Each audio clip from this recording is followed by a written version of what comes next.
This is LKE and Mr. Davis with Disaster Peace Theater's Paranormal Adventures. Hey everybody, how's it going? I'd like to welcome you all to my back deck. We call this the Back Deck Cafe. It's a pretty relaxing place, and LKE's come on over, and we're going to have a little adventure tonight. You want to fill everybody in? We have dogs, and we have lawnmowers, and natural neighborhood sounds going on. These are non-edited. These are real time. We are live. Reality TV. Reality TV. I like it. There you go. Well, we are going to tell you where we're going tonight and give you a little history. This actually was Mr. Davis's neighbor that this happened to. Jason Singleton lived across the street from here in my house, and he was a software or a Linux administrator for one of the companies in Lexington, and he bought this nice home across the street and moved in with his wife. They did not have any children, and then I think things went south with his wife, and he ended up with a girlfriend named Christina. Now, success sometimes is hard for people to handle, and he was making pretty good money as a Linux administrator, and he was in six figures from what I understand. I don't know this for sure, but you have to assume with the lifestyle he was living, I guess, and having money and no children, he could afford some of the flavors of life, let's call them. Women, drugs, alcohol. I don't know if he was into alcohol, but the other two, definitely. He was dating Christina. She moved into the house, or was in and out of that house over there for a little while. Where did the wife go while she was there? I honestly don't know. It was a really brief relationship. It didn't last very long. They were there maybe 6 months, maybe a year. The wife? Yeah, but I never really saw her there. I don't remember her at all. It was almost like they moved in and I felt like they moved out. But we work all the time. So we're not very interactive. We come home, we go to bed, we eat like everybody else, we sleep, we go off to work again. So there wasn't a whole lot of communication with the neighbors specifically. You know, we'd wave and say hello, and that's kind of about the size of it. And so they split up, and then Christina was the new girl who was around Jason, and that went south. That wasn't a very positive relationship. We had police were called over there on a fairly regular basis. Oh, wow. State police, local sheriffs. Christina once was seen chasing Jason around the house with a butcher knife or kitchen knife of sorts. They're just all different stories. All the neighbors, we've all seen different crazy things from Christina across the street and Jason with their rocky relationship. And so, how long a time frame from the time he and his wife moved in till he brings the girlfriend in? I have to think it was almost trying like a merge from one to the other. He just merged into Christina. How long did girlfriend last? Maybe 8 months to a year. I mean, it was up and down. It could have been 2 years. I wasn't tracking time because it wasn't my business. What a big deal then.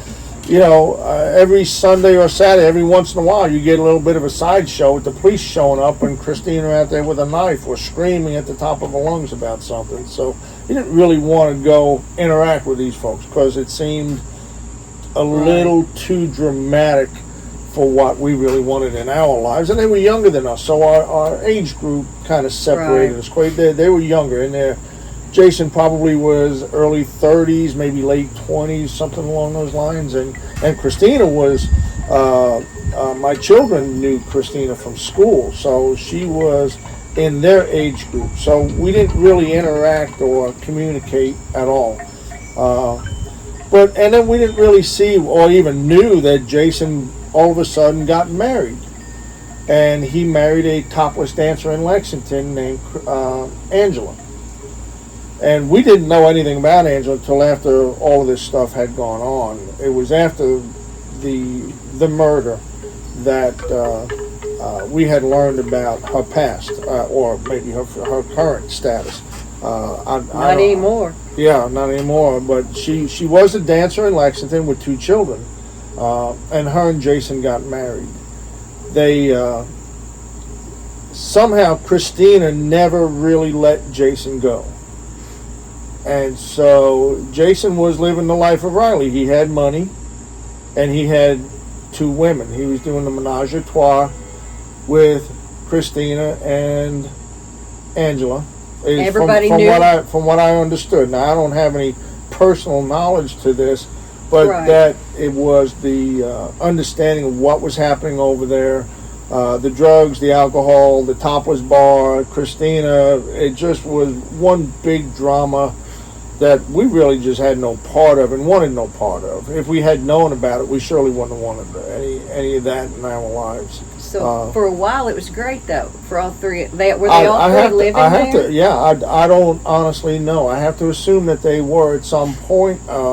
Christina, I know very little about any of their personal lives. I mean, we just were not interactive at all. They just lived in the house across the street, was all we really knew. So there was no real understanding from our perspective as to what was going on over there. We didn't know he had 2 girlfriends. We didn't know he had a drug issue. We didn't know. I only found out not that long ago that he actually was a network administrator. So there was we just didn't communicate. After the fact. Yeah, because he was off running his own life. He was running money and drugs and girls and titty bars. He didn't come over here and say, "Hey, Kelly, you want to go to the titty bar with me?" or something like that. There was no, we did not have a relationship in any way, shape, or form. And then, life seemed to be going along pretty smoothly. He was over there. Cars came and went out of the driveway all the time. We knew somebody was there, and some of the women. And Angela had some children from what we understood. And then one day we had gotten up early, and about 7:30 Len came in and grabbed and got me and said, "Kelly, the house across the street's on fire. Oh, there's big black smoke coming out of the back." So I put on some clothes and started going across the street. And when I got across the street, Jason had come out of the front door, and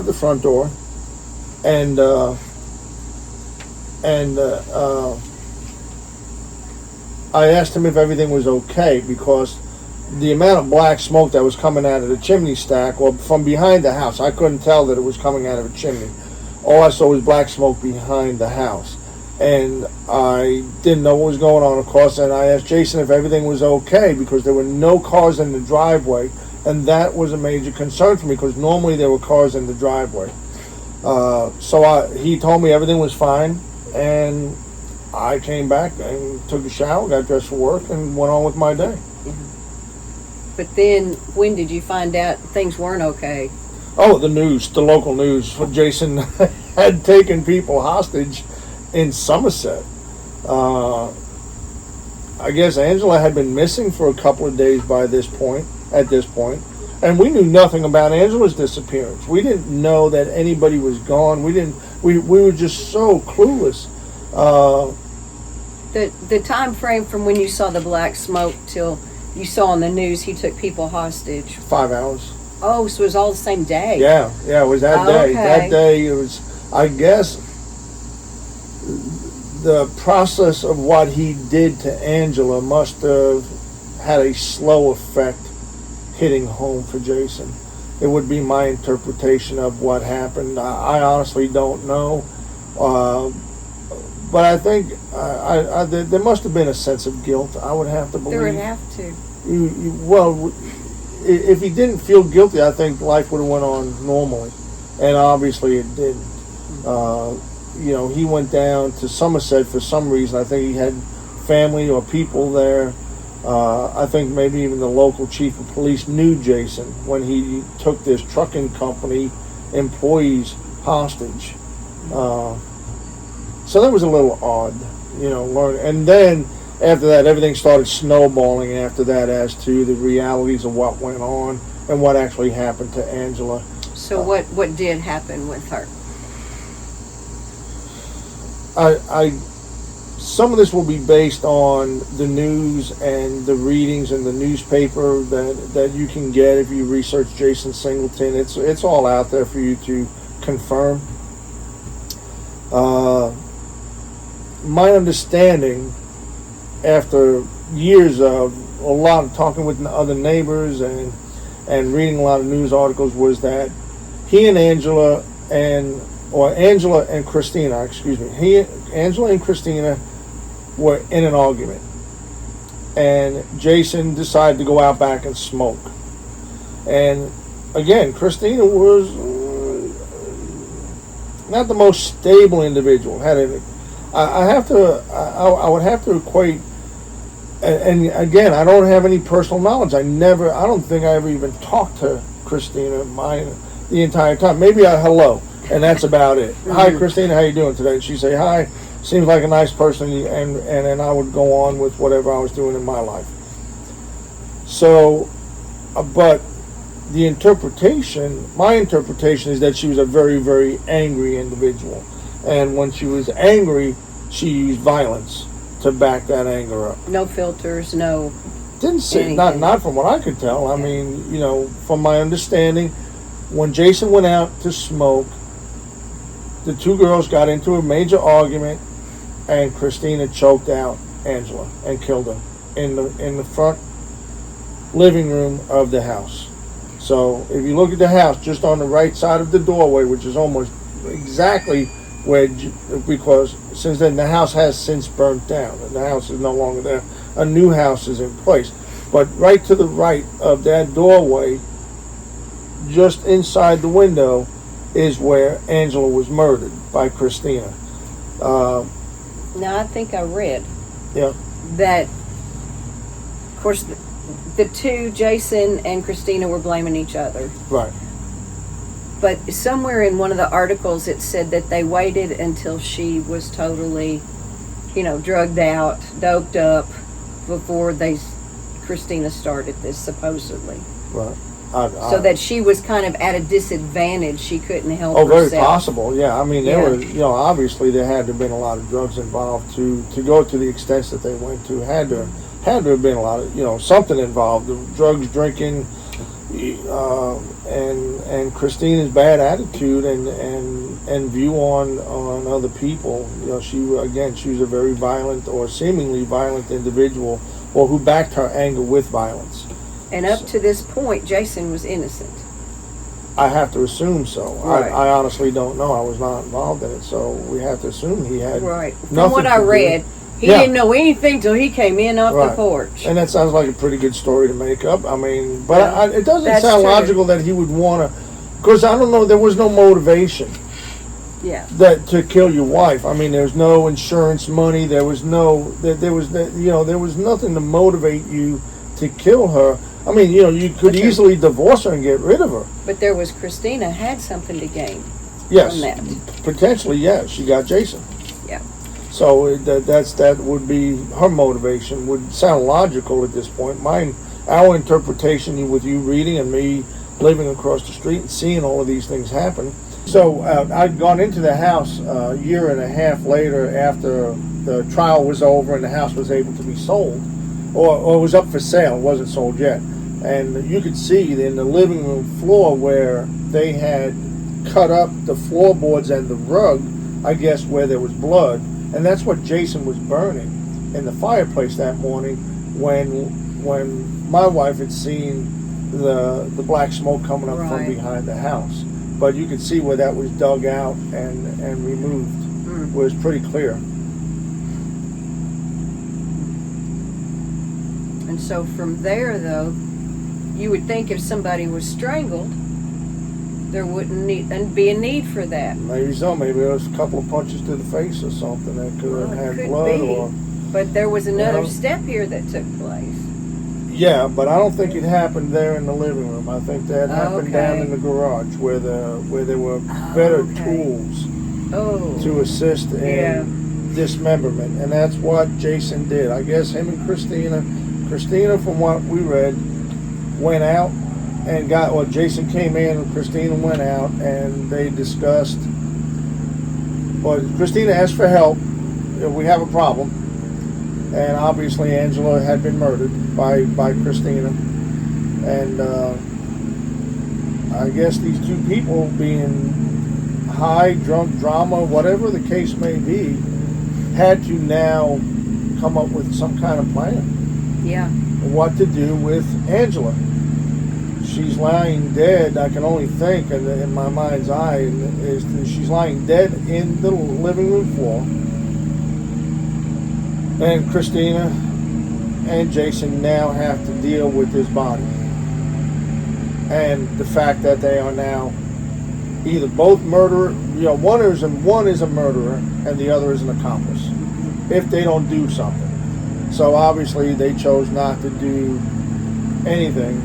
Well, they chose to do something, but I don't know how they could have come up with the conclusion to make it sound good to each other, because the words just don't ring in my head. Let's go. Let's chop up the body. Yeah. and leave it in bags around Madison County. And that's what happened to her. That's what happened to her. From in the paper where someone had found a black plastic garbage bag and went over and kicked the bag, and her head rolled out. I cannot imagine what that poor man who kicked that bag felt at that point in time. Oh gosh. No. What a horrible thing to have to deal with. So Jason and Angela assisted in dismemberment, and Jason and Christina. Oh, Christina, yes. Yeah. So they decided to chop her up, and there's a lot of story that y'all can read about this. It's factual. This is not made up. And what we want to do is go across the street.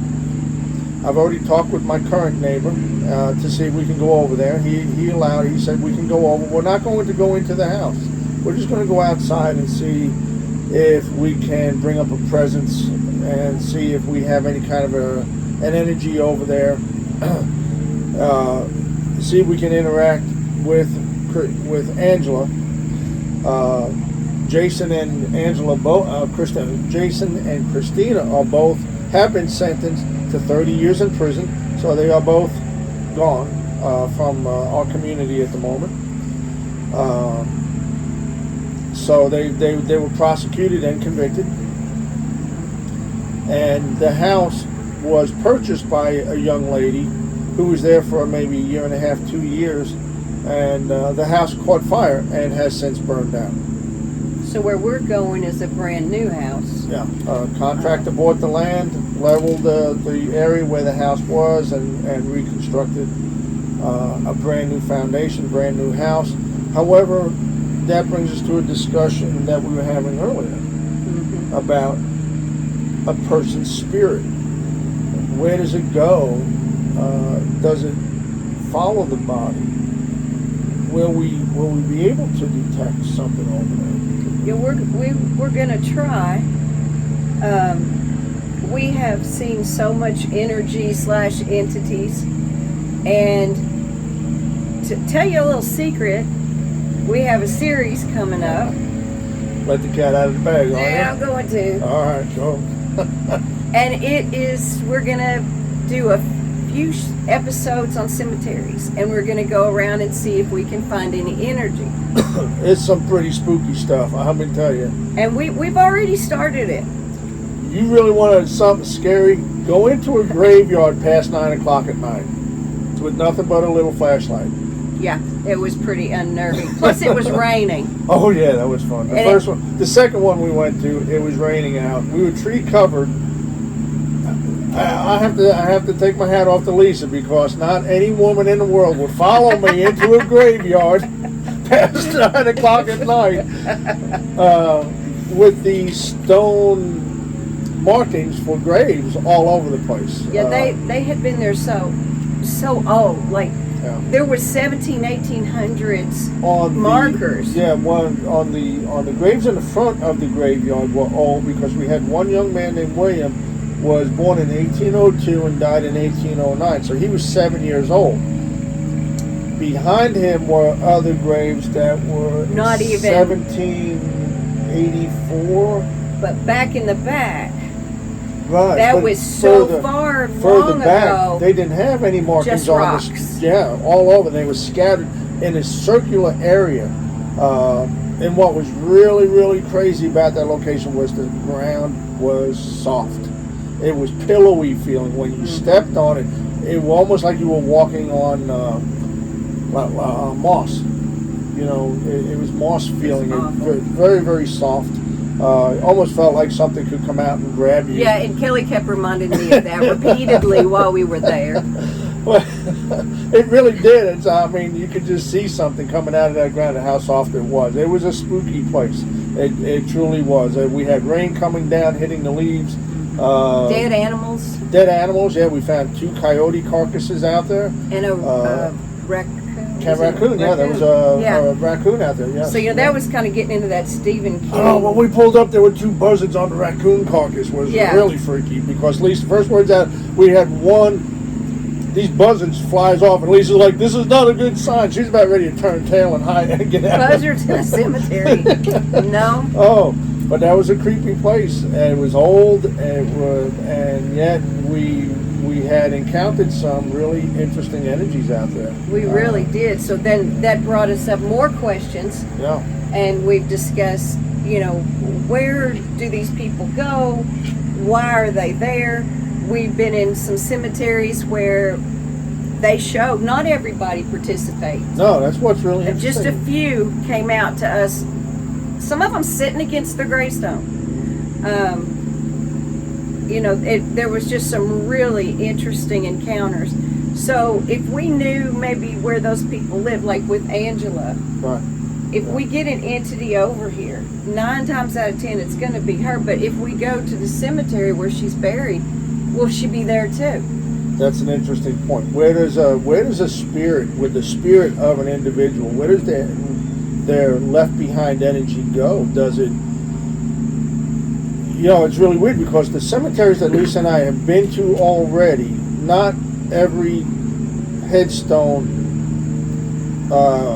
has an energy. There's you don't get that, and yet there'll be some that come out so strong, and you can see this green aura that just lights up the grass around, because the energy just feels so strong. And then other ones are just a stick figure. Yeah. And again, if Angela is here, would that energy have escaped her body during a dismemberment? And that just sounds horrible to talk about like that. But it is a factual truth that we have to, that we're going to go deal with tonight.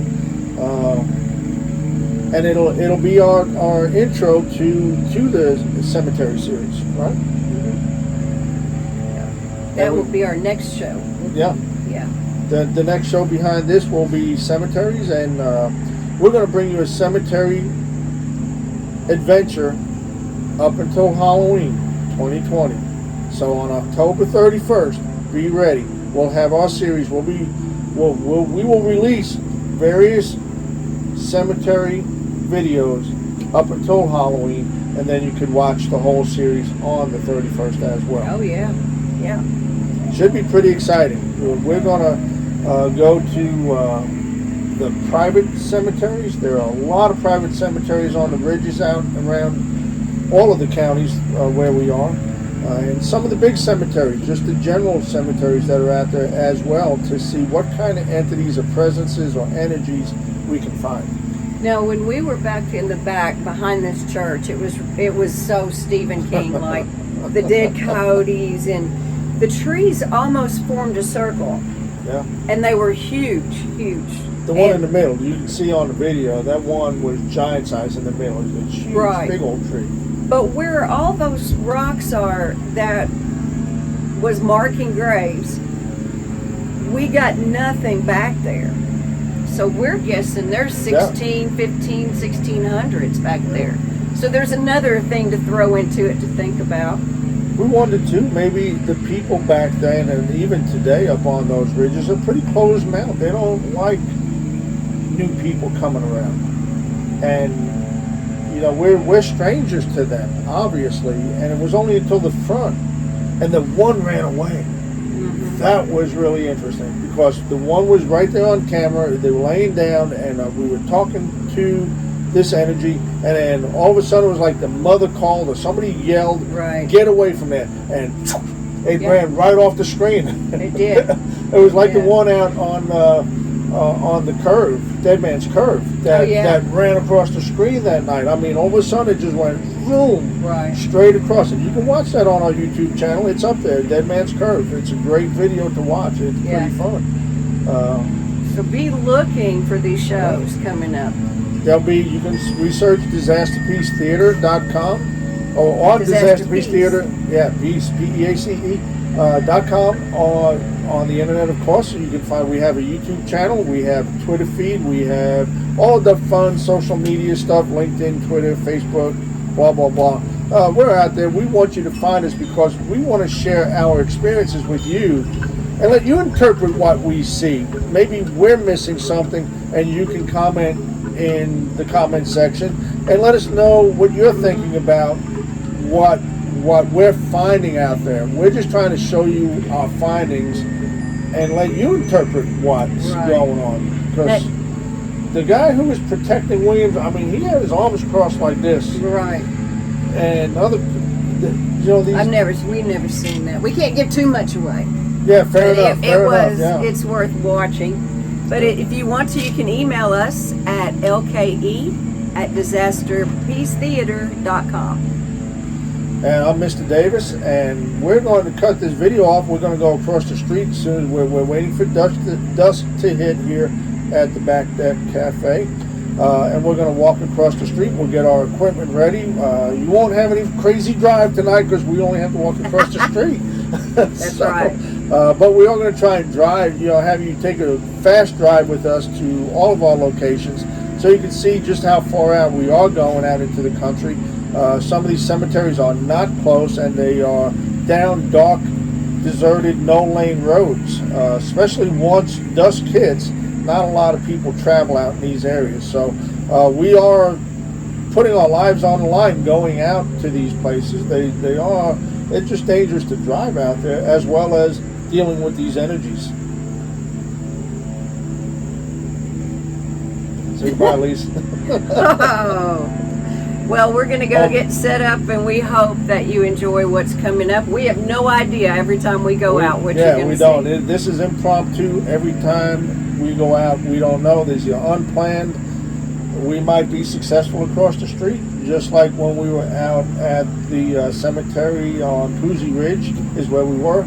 There was nobody. We were there for 25 minutes, I believe, and we did not pick up 1 ounce of energy in that graveyard.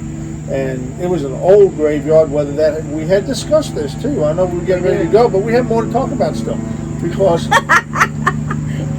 we were talking about going out there about the limestone in Kentucky, right? And could that possibly have or have a factor on the energy or the spirit of the person that's still in the ground? Could time have something to do with whether we were able to detect something? Because in the area that we were talking about that had no markings on the stones, they were just rocks stood up marking a grave. Right. And we were not, but yet you did use the divining rod that night, and you were able to detect sex on some of the graves. On up front. Oh. I don't think we did. We got it in the back. I thought you did one in the back. I thought you had one female in the back by the coyote. No, that was a coyote. Over the coyote bones, huh? Duh. All right, and with that, we'll see you guys later. Peace. Well, tonight didn't work out the way we thought it would. I'm a little disappointed. Thought we might have got something. First time. Yeah, it is the first time, isn't it? Because you thought when we went out to the places in Mercer County that we weren't going to get anything, Right. and we ended up being extremely successful. Very, yes. But tonight across the street, then we felt it. We just felt it. It felt flat. Yeah. You didn't feel a spirit. We tried dowsing rods. We tried every way to make communication. Now, when this house, the original house this happened to, as Mr. Davis said, it ended up burning a couple of years later. Yeah. And when the contractor was going to build back over it, he even insisted to do away with the foundation. So there's actually nothing there. Yeah, you could see some of the videos we were looking at a little earlier of Abby, one of my dogs, used to live across the street. When she ran back, you could see the old plot of land. It was rounded. It had grown over. So the new contractor had to dig that up and lay a new foundation over there because everything had been destroyed previous to that. But we went up and down and around the back side of the house. We did not, of course, go into the house. We just kind of went around the outside, hoping we might find some energy. Hopefully, if there is an energy left of Angela here on this earth, that we found out that she is buried down in Williamsburg. Williamsburg, yeah. So she is in Williamsburg, Kentucky, and we may one night try to go down and visit her grave and at least pay our respects, if nothing else. I used to leave flowers across the street for Angela, and I even left a card, sympathy card across one time. And I think the woman who was trying to sell the house after it had burned down was removing the things that I left behind for Angela. Because I felt bad when the house burnt down. I just had I don't know, just really felt bad that I was sleeping right across the street, couldn't have been 50 yards from this murder. And I'd slept through it, obviously. My other half and myself were in bed sleeping. This murder did take place in the wee hours of the morning. And I can't imagine what it could have been like for Angela to be reaching out for help and nobody was really there for her, and that's really sad. And then to be dismembered, I can't imagine. I can't imagine what it takes to chop another human being up into parts. When they found the bag of Angela, they said that the farm worker who had found the plastic bag, that the head had rolled out of the bag. 3 bags. Well, the one bag, her head didn't roll out of 3 bags; it rolled out of 1. So, but there were 3 different bags scattered about Madison County with Angela's remains, and that could be why there was no energy left. Maybe having been dismembered. I would never come back to a place that was such a nightmare like that for me. Yeah, maybe. Yeah, that was her hell. Yeah, you're right about that.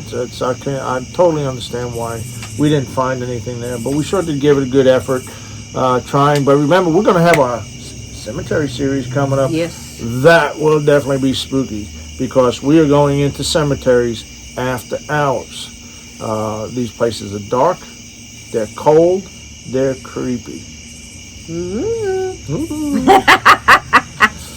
And we're going to go find us some energies because we have been very successful in the cemetery endeavors, and we're going to bring you some more exciting videos. So stay tuned with Disaster Peace Theater Paranormal Adventures. This is Mr. Davis and LKE signing out at the Chop House.